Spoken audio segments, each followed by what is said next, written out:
Hello everyone, for this tutorial video, I'd like to discuss the product and quotient rules for derivatives, and explain how products and quotients are not simply the product and quotient of the individual derivatives.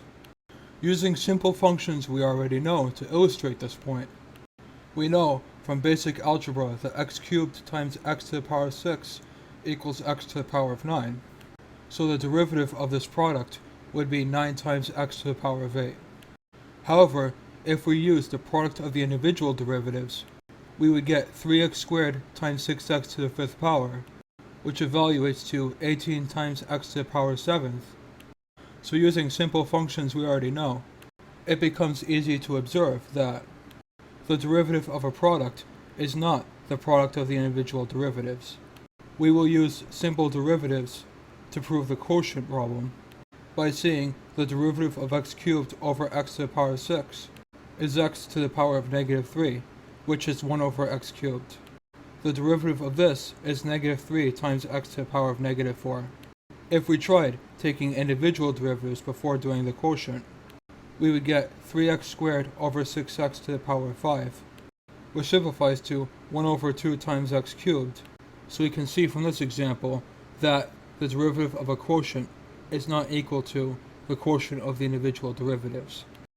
The product rule is the derivative of a product is the derivative of the first function times the second function plus the derivative of the second function times the first function. We prove this using the literal definition of the function by first doing function 1 of x plus h times function 2 of x plus h minus function 1 of x times function 2 of x all over h as h approaches 0.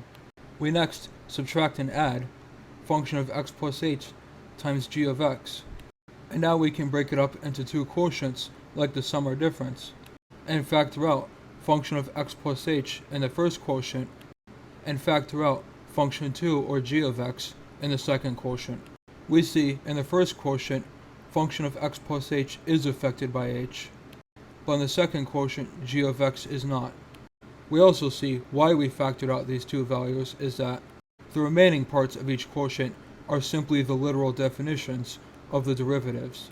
We see the limit as h approaches 0 of function x plus h is function of x. So in conclusion, the first quotient is function 1 times the derivative of function 2 plus function 2 times the derivative of function 1. And we have proved concretely what the derivative of a product is. We can prove a formula for the quotient rule by first starting at the literal definition of the derivative, then taking out 1 over h as a separate fraction that you multiply this definition by in order to simplify our work, and then taking the least common denominator of this difference. So we multiply function of x plus h by function of 2, and function 1 by function 2 of x plus h. We add and subtract function 1 times function 2, so that we can break it into two quotients. And noticing before we do that, we can swap the denominators. So we can factor out function 2 from the first quotient, and we can factor out function 1 from the second quotient. We see the remaining parts of each quotient are the literal definitions of the derivatives. We take the limit of everything. The limit of function 1 and function 2 are not affected by h, and the limit of 1 over g of x plus h times g of x simplifies to 1 over g of x squared.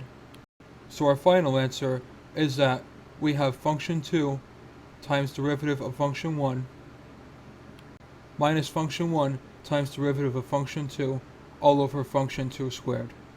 One final thing to notice is that a more complex product than simply two factors can be thought of as a product of two factors and a third factor, which means you would have the third function tacked on to every term in the first product, plus the first two functions times each other times the derivative of the third function.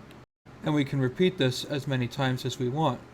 So if we have a fourth factor w, we would tack w onto every term, and then have the derivative of w on the last term, and every other term is the function without a derivative.